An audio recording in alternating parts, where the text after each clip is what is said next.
ان الحمد للہ نحمده ونستعینه ونستغفره ونعوذ باللہ من شرور انفسنا ومن سیئات اعمالنا من يهده الله فلا مضل له ومن يضلل فلا هادي له واشهد ان لا اله الا الله واشهد ان محمدا عبده ورسوله اما بعد فان خير الحديث كتاب الله وخير الهدي هدي محمد صلى الله عليه وسلم وشر الأمور محدثاتها وكل محدثة بدعة وكل بدعة ضلالة وكل ضلالة في النار. قال النبي صلى الله عليه وسلم من صام رمضان إيمانا واحتسابا غفر له ما تقدم من ذنبه. محترم بھائیو، عزیز بزرگوں اور دوستو، رمضان کی آمد ہے. اب زیادہ دن رہے بھی نہیں. یہ اللہ رب العالمین کی طرف سے ہمارے لیے ایک خاص مہینہ ہے جس میں نیکیوں کا تناسب بڑھ جاتا ہے. ایک نیکی کرنے پہ کئی گنا زیادہ ثواب ملتے ہیں. مثلا اگر ہم عمرہ دیکھیں تو رمضان المبارک میں عمرہ کرنے کا ثواب نبی کریم علیہ الصلاۃ والسلام کے ساتھ حج کرنے کے برابر ہے. یعنی کہ جتنا ثواب اللہ سبحانہ و تعالیٰ نے ان صحابہ اکرام کو عطا کیا تھا جنہوں نے نبی کریم علیہ الصلاۃ والسلام کے ساتھ مل کے حج کیا ہے، اتنا ثواب ہر اس انسان کو اللہ دیتے ہیں جو رمضان المبارک میں عمرہ کرنے جاتا ہے. ایک صحابی نبی کریم علیہ الصلاۃ والسلام کے پاس آئے، آ کر کہنے لگے اللہ کے نبی علیہ الصلاۃ والسلام، ہمارے گھر میں سواریاں ان کی کمی ہے، میں آپ کے ساتھ حج پہ جا رہا ہوں، میری بیگم کا بھی اصرار ہے کہ وہ آپ کے ساتھ حج کرنا چاہتی ہیں، لیکن ہمارے پاس وسائل نہیں ہیں، تو آپ ہماری کوئی رہنمائی فرمائیں. اس نے مجھے یہ کہا ہے کہ پہلے تو نبی کریم علیہ الصلاۃ والسلام کو جا کے میرا سلام کہو، اور اس کے بعد نبی کریم علیہ الصلاۃ والسلام سے پوچھو کہ میں چاہتی ہوں اللہ مجھے وہ ثواب عنایت کریں جو ان صحابہ اکرام کو ملے گا جو آپ کے ساتھ مل کے حج کر رہے ہیں. اللہ کے نبی علیہ الصلاۃ والسلام نے فرمایا اقرأ السلام ورحمۃ اللہ وبرکاتہ. اس کو بھی جا کے میری طرف سے وعلیکم السلام ورحمۃ اللہ وبرکاتہ کہو. صحابیہ نے کہا تھا السلام علیکم ورحمۃ اللہ، تو آپ علیہ الصلوۃ والسلام نے زیادہ جواب دیا، کہا اور اسے جا کر کہو انہا تعدل حجۃ معی یعنی عمرۃ فی رمضان.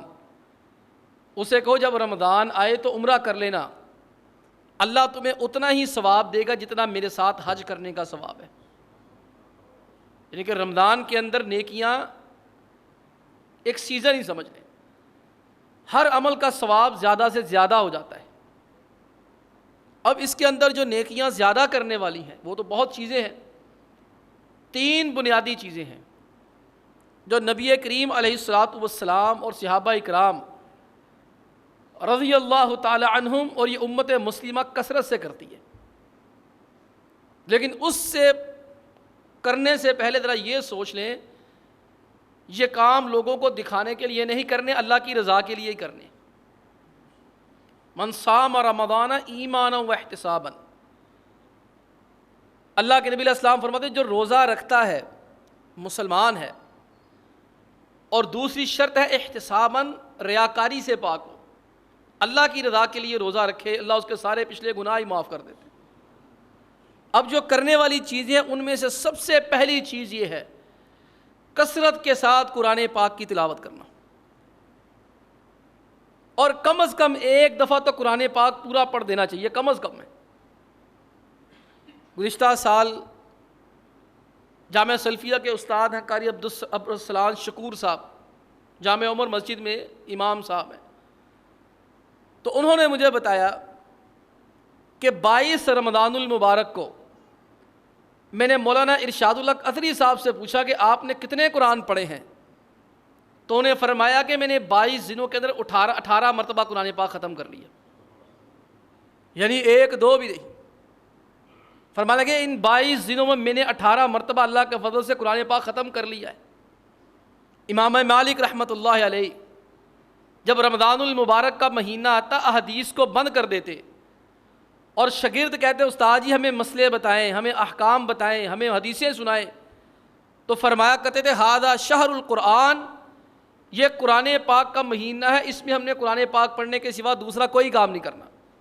احادیث بیان کرنے کے لیے ہم 11 مہینے کر لیں گے، بلکہ بعض محدثین کے بارے میں تو آتا ہے کہ جیسے ہی شعبان کا مہینہ ہوتا وہ قرآن پاک کی کثرت سے تلاوت کرنا شروع کر دیتے تھے اور اپنی تعلیم کا سلسلہ بند کر دیتے تھے، اور فرمایا کرتے تھے کہ ہم یہ شعبان کے اندر قرآن کریم پڑھیں گے تو رمضان کے اندر قرآن کریم پڑھنا ہمارے لیے آسان ہو جائے گا۔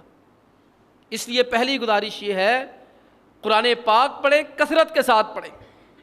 اس کے لیے آپ جیبی سائز قرآن بھی رکھ سکتے ہیں، اس کے لیے آپ اپنے موبائل کے اندر اپلیکیشنز ہیں بڑی بڑی شاندار ہیں، آپ کے ہر بندے کے جو اینڈرائڈ موبائل ہے اس کے اندر یہ لازماً قرآن پاک ہونا چاہیے۔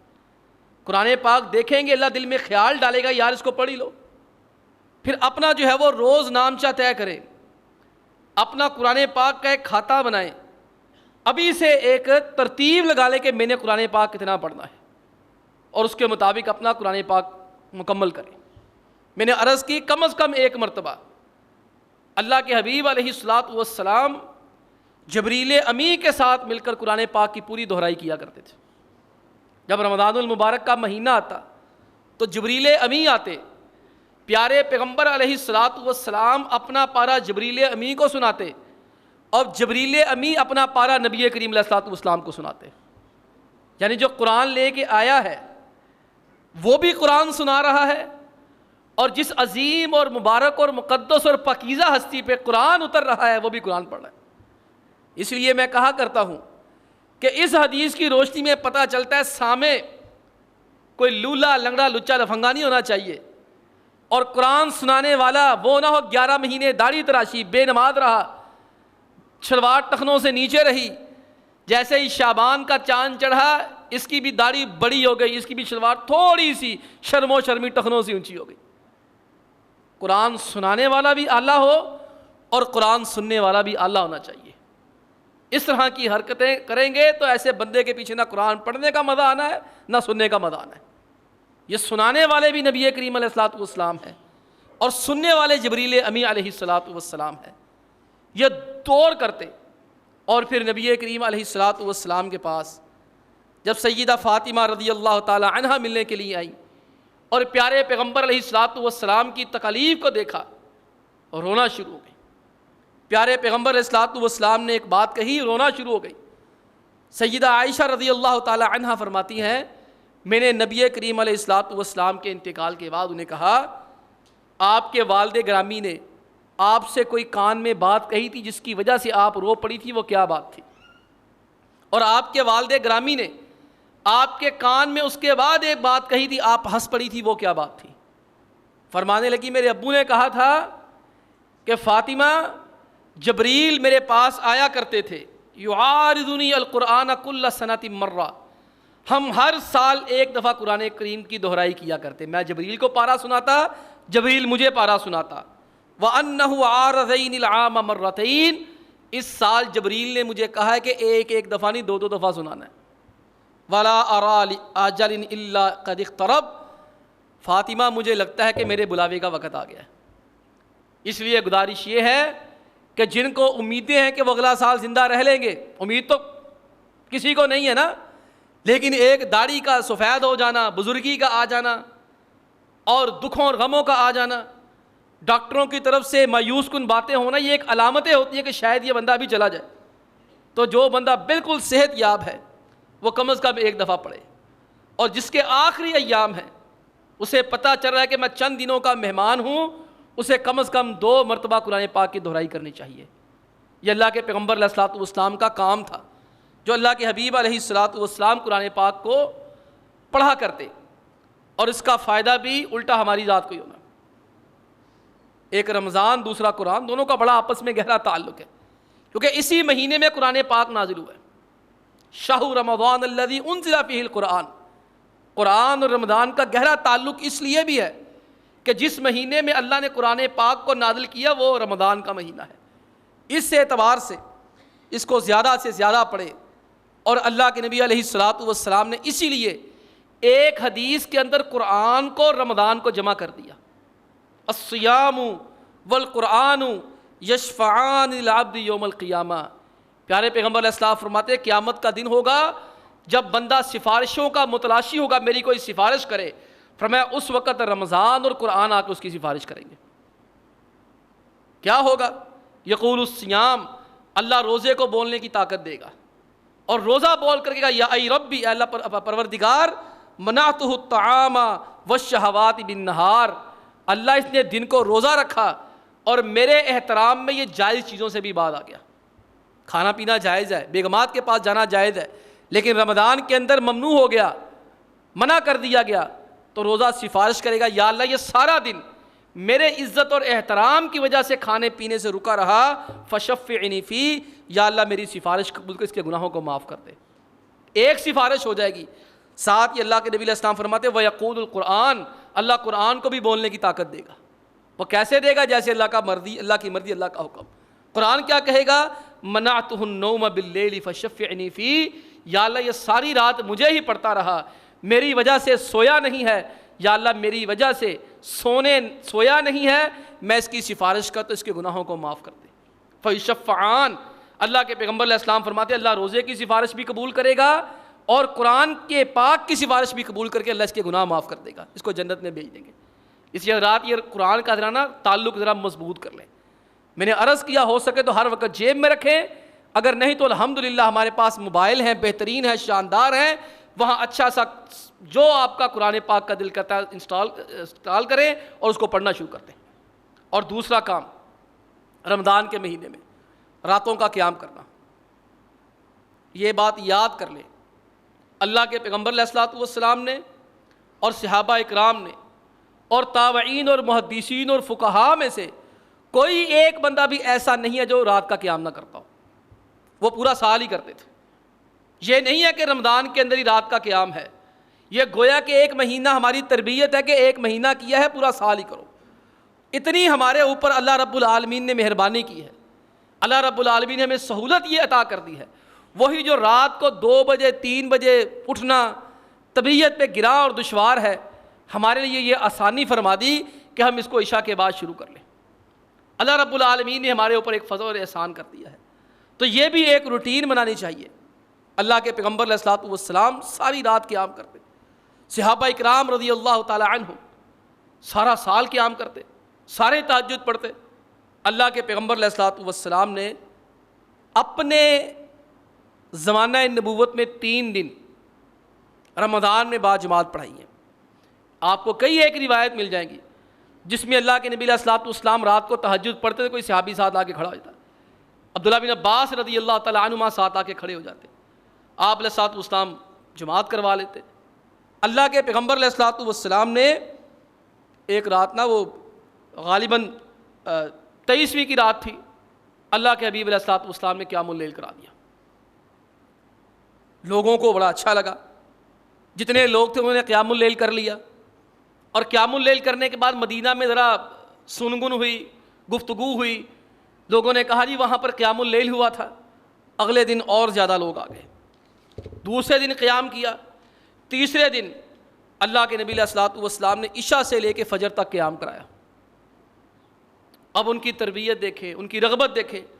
اگلی صبح اگلی شام ہوئی, صحابیہ فرماتی پورا مدینہ ہی آ گیا, سارا مدینہ فل ہو گیا. یہ نہیں کہ 2 منٹ نماز اوپر ہوئی, سلام پھرا, بک بک کرتے ہوئے قاری صاحب کے گالیاں دیتے ہوئے مسجد کے باہر نکل گئے. سلام پھیرنے کے بعد سیدھا شکل جا رہی ہے گھڑی کے اوپر, 1 سیکنڈ کے اوپر چلا گیا, 2 سیکنڈ کے اوپر چلے گئے. یہ عشاء کے بعد شروع ہوئی ہے, فجر تک ختم ہوئی ہے, کسی نے سی تک نہیں کی. بلکہ جب پتہ چلا کہ اتنی شاندار عبادت ہو رہی ہے, ذوق عبادت تھا, تربیت تھی, روحانیت تھی, اگلے دن مدینے میں کوئی ایسا بندہ نہیں تھا جو مسجد نبی میں نہ آئے. مسجد نبی کھچا کھچ بھری ہوئی ہے. اب ادب اور احترام بھی دیکھیں. عشاء کے بعد سے بیٹھے فجر تک اللہ کے حبیب علیہ الصلوۃ والسلام نکل نہیں رہے. کسی کو اتنی جرت بھی نہیں امام صاحب کا جا کے کنڈا ہی کھڑکا دے کے باہر آ کے نماز پڑھا دے. دیکھیں اگر کبھی کبھار ہو جائے پھر بالکل نامناسب اور بد تہذیبی ہے کہ آپ امام کو کہیں کہ دیر کوئی ہے. اگر مسلسل ہوتی ہے چھٹی کرائیں, فارغ کریں اس کو. یہاں جو ہے وہ ابھی 10 آ جاؤ جی 2 سیکنڈ رہ گئے, آ جاؤ جی 10 سیکنڈ رہ گئے, آ جاؤ جی 1 منٹ رہ گیا. یعنی کہ آپ کو اس سے زیادہ خیال ہے. آپ تو آتے ہیں بھاگے ہوئے گھوڑے پہ سوار کہ آپ آئیں تو امام مصلی پہ چڑھ جائے, 1 سیکنڈ پیچھے نہ ہو.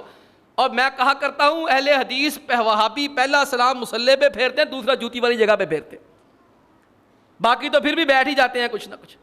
ہمارا پہلا سلام مصلی پہ, دوسرا جوتی والی جگہ پہ ہوتا ہے, اور بڑ بڑ کرتے ہوئے باہر نکل جاتے ہیں, شور شرابہ کرتے ہوئے باہر نکل جاتے ہیں. نہ مسجد کا تقدس, نہ اس کا تقدس جس کے پیچھے اتنی بڑی ذمہ داری ادا کی ہے, توحید کے بعد سب سے بڑا رکن جس کے پیچھے ادا کی ہے, نہ اس کا لحاظ. اور چونکوں چراہوں میں کھڑے ہو کے باتیں کر رہے ہیں, 2 منٹ بعد کرتی ہے نماز, آج 1 منٹ بعد کرتی ہے نماز, انہیں قرآن بڑا لمبا لمبا پڑھتا ہے. اللہ کے بندو یہ دیکھو, یہ تراویحاں پڑھائی ہیں عشاء کے بعد سے لے کے فجر تک. کسی کو یہ کہنے کی ہمت نہیں ہاں بھی کیوں, بلکہ خوش ہوئے اور زیادہ آگے. آج کہتے ہیں میں اس مسجد میں نماز نہیں پڑھوں گا, کس لیے؟ وہ بڑی بڑی نماز پڑھاتا ہے. تمہیں میچوں کے آگے بٹھا دے 6 گھنٹے 8 گھنٹے, وہاں ہمارے خارش نہیں ہوتی. تمہیں لائنوں میں کھڑا کر دے بازاروں میں 6 7 گھنٹے, سیلموں کے اندر ٹھٹر جا کے لوگ دیکھتے ہیں, وہاں خارش نہیں ہوتی. اللہ کے گھر میں آ کی خارشیں ہوتی ہے. جہاں کسی چیز کا پیسہ بھی نہیں لیا جاتا وہاں پیسے بھی لیے جاتے ہیں. اللہ کے بندو اپنا دل ٹٹولو, دل صحیح نہیں ہے, پتھر بن گیا ہے, زنگ لگ گئے, تالے لگ گئے ہیں اس کے اوپر, جو اس طرح کے خیالات آ رہے ہیں. ابن قیم رحمہ اللہ فرماتے ہیں ایک مومن آدمی کی پہچان یہ ہے, اللہ والے کی پہچان یہ ہے, جب نماز میں سلام پھیرنے کا وقت آتا ہے اس کا دل کرتا ہے میں مر جاؤں مگر سلام نہ پھیروں. اور کہتے ہیں کہ منافق کی نماز یہ ہوتی ہے, نماز کے اندر کھڑا ہوتا ہے یہی سوچتا رہتا ہے پتہ نہیں کدھر سلام پھیرنا ہے. اللہ کے بندو اپنی نمازوں کی فکر کرو, نمازیں پڑھنے کے بعد ان کو سنبھالنے کی بھی فکر کرو. یہ عشاء سے لے کے فجر تک کسی نے کہا نہیں اتنی لمبی ہو گئی ہے, بلکہ سارے شوق میں ہے کہ وہاں بہت لمبی ہوتی ہے, وہاں جاتے ہیں. اور اگلا دن آپ علیہ الصلوۃ والسلام عشاء سے لے کے فجر تک گھر سے باہر نہیں آئے. کسی میں اتنی ہمت نہیں دروازے پہ جا کے دستک دے دے. حضرت 2 منٹ اوپر ہو گئے, 3 ہو گئے, 5 ہو گئے, 7 ہو گئے. کبھی کسی امام نے آج تک 5 7 10 منٹ اوپر کیے؟ ہم سے زیادہ وہ ذمہ دار ہوتے ہیں. ہمیں پتہ ہوتا ہے, ہمیں کہنے کی آپ کو ضرورت نہیں ہے. مجھے اس چیز کا پتہ ہے میں نے کتنے بجے جمعہ ختم کرنا ہے. آپ مجھ سے مطالبہ کرتے ہیں کہ میں 1:20 پہ اتر جاؤں, الحمدللہ اترتا ہوں, لیکن میرا آپ سے مطالبہ بنتا ہے کہ آپ 12:45 پہ یہاں ہوں. دیکھیں وفا ہوتی ہے دونوں طرف سے, وفاداری دونوں طرف سے ہوتی ہے, ایک طرف سے نہیں ہوتی. خدا کے لیے ان چیزوں کو اپنے دلوں سے نکالیں. ان چیزوں نے ہمارے دلوں سے ہمارے اماموں کا احترام ختم کر کے رکھ دیا. ہم ان کی توہین کا مرتکب ہو رہے. اللہ کے نبی علیہ الصلوۃ والسلام ساری رات باہر نہیں آئے. اب صحابہ کرام کا طرز عمل دیکھیں. صحابہ فرماتے جرت نہیں جا کے دستک دے کے باہر آ جائیں. کوئی صحابی اس طرح کر رہے ہیں. کسی صحابی نے کنکر پکڑی اور دروازے پہ ماری. کسی صحابی نے زیادہ جرت کر لی. صحابہ ادب کرتے تھے, اللہ کے حبیب علیہ الصلوۃ والسلام کا ادب کرتے تھے.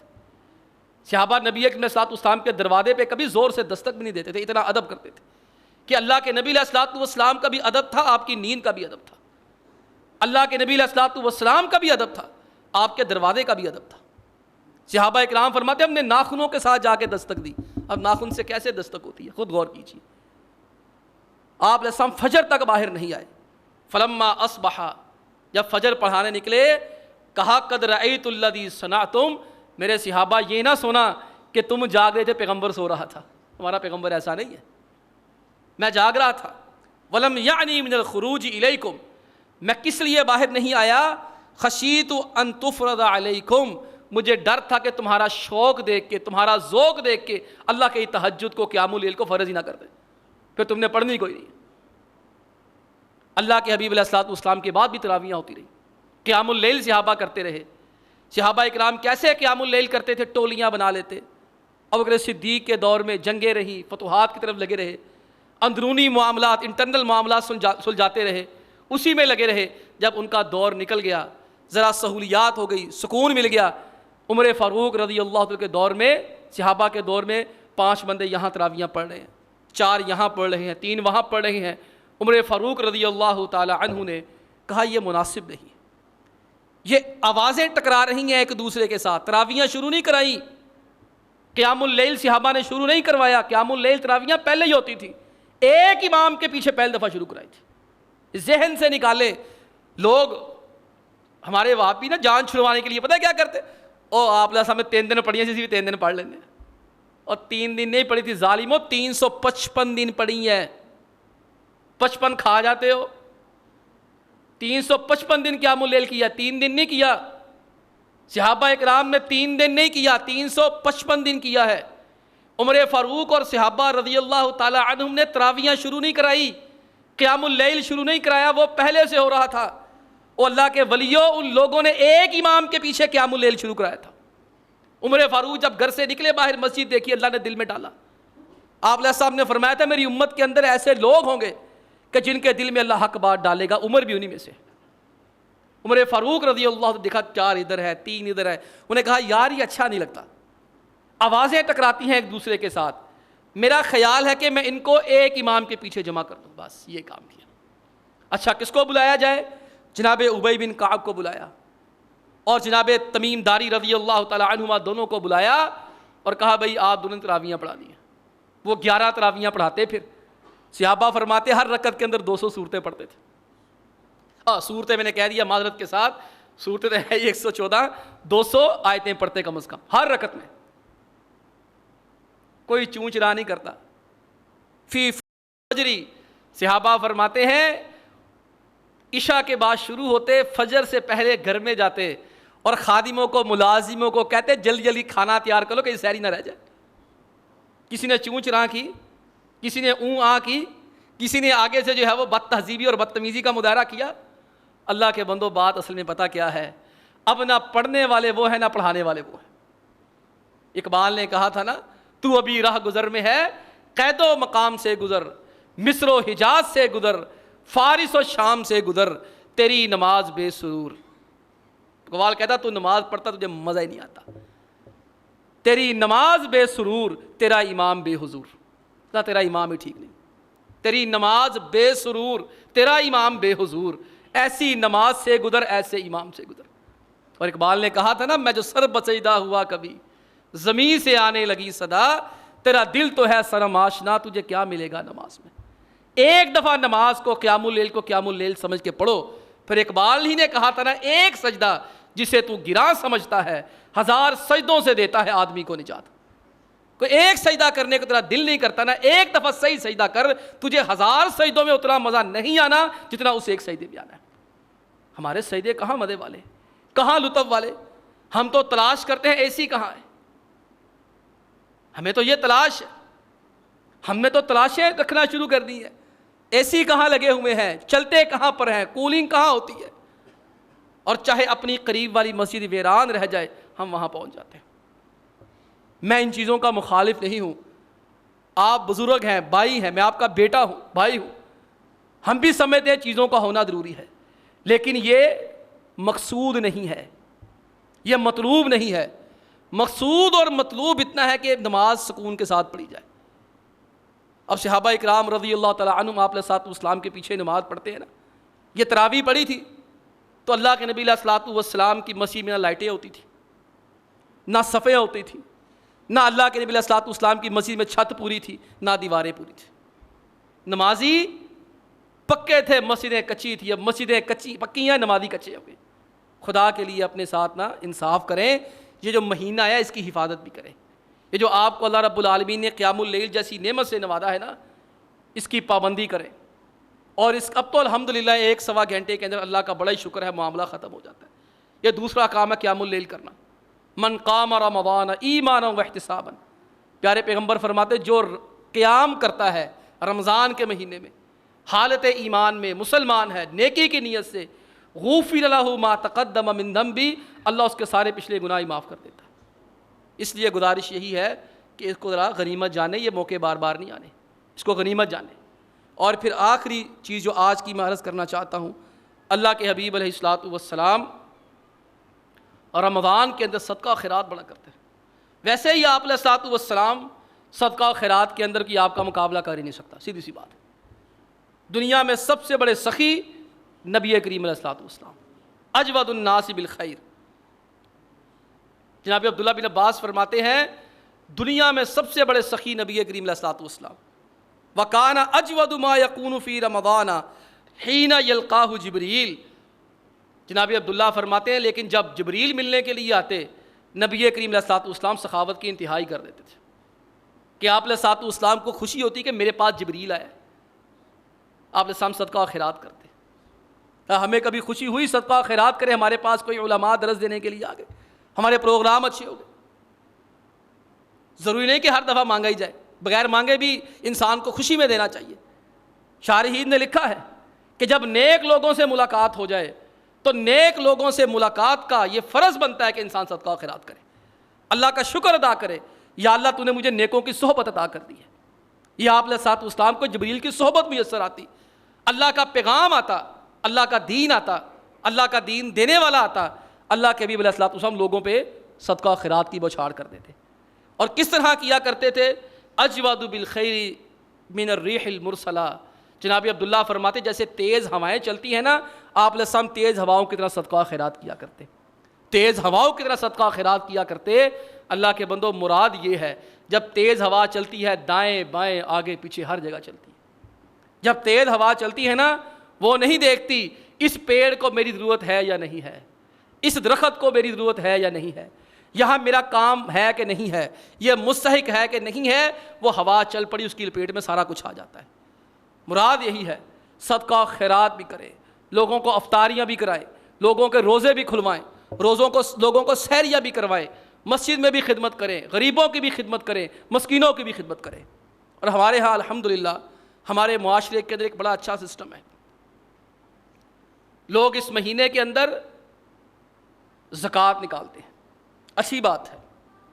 اللہ کے پیغمبر علیہ الصلوۃ والسلام نے اس مہینے میں بہت زیادہ ترغیب دی ہے، صدقہ و خیرات خود بھی کیا، اور اللہ کے پیغمبر علیہ الصلوۃ والسلام نے افطاری کا ثواب بھی ذکر کیا، وہ بھی صدقہ و خیرات میں آ جاتا ہے۔ پھر اللہ کے حبیب علیہ الصلوۃ والسلام نے فطرانہ دینے کا بھی حکم دیا، وہ بھی صدقہ و خیرات میں آتا ہے۔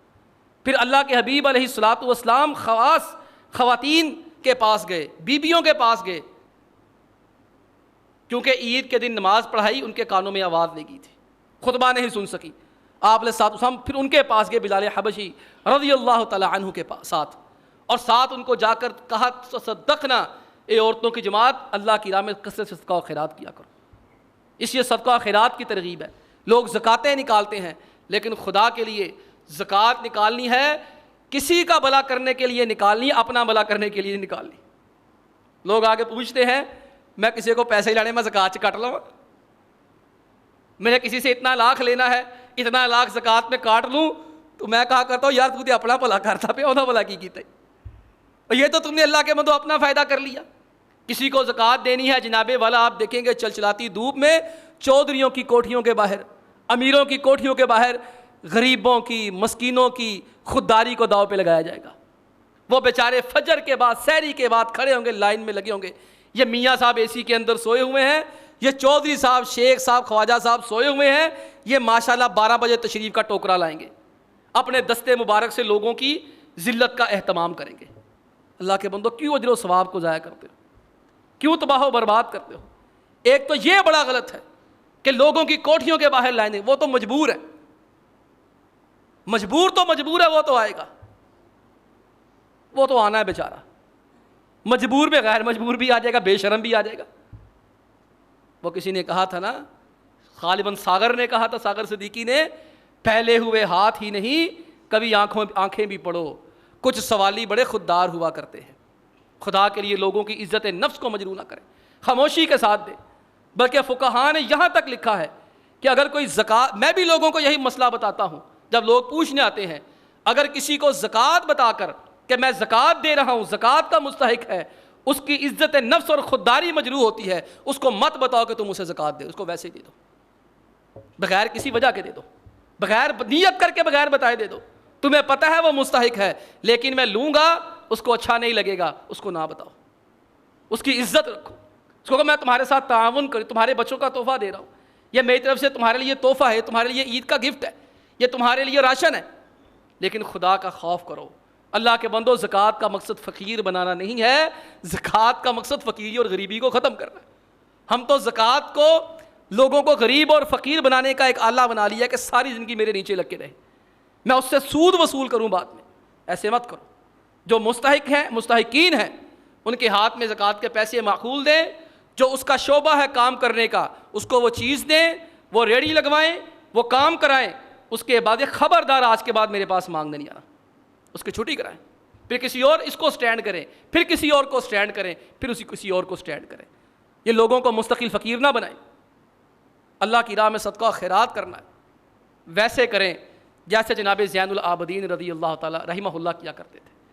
یہ جناب حسین رضی اللہ تعالیٰ عنہ کے صاحبزادے گرامی قدر، اور کربلا کی آخری نشانی، کربلا کی آخری نشانی جو بچی تھی، اسی سے جناب حسین رضی اللہ تعالیٰ عنہ کی نسل چلی۔ یہ جب تک زندہ رہے تب تک مدینے کے جتنے غریب تھے ان کے گھروں کے باہر رات کو دستک ہوتی، کوئی سامان خورد و نوش رکھ جاتا، کوئی راشن رکھ جاتا، دستک ہوتی، لوگ باہر آتے، غریب، آٹے کے تھیلے پڑے ہوتے، راشن پڑا ہوتا، پتہ ہی نہیں کسی کو۔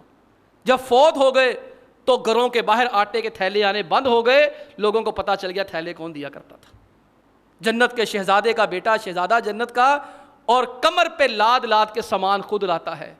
ان کے جس نے ان کی میت کو غسل دیا، اس نے کہا کہ جب میں نے ان کی میت کو نہلایا، ان کی میت پہ کمر کے اوپر ایسے نشان پڑے تھے جیسے کسی پانڈی کی کمر پہ نشان ہوتے ہیں۔ تھیلے اٹھا اٹھا کے اپنی کمر پہ لوگوں کے گھروں کے باہر ایک بندہ رکھ رہا ہے۔ خدا کے لیے اگر آپ چاہتے ہیں اللہ تعالیٰ آپ کے مقام کو برقرار رکھے، آپ کی دولت اور عزت کو برقرار رکھے، تو پھر آپ بھی لوگوں کی عزت کی حیا کریں۔ اللہ ہمیں عمل کی توفیق عطا فرمائے۔ وآخر دعوانا ان الحمد للہ رب العالمین۔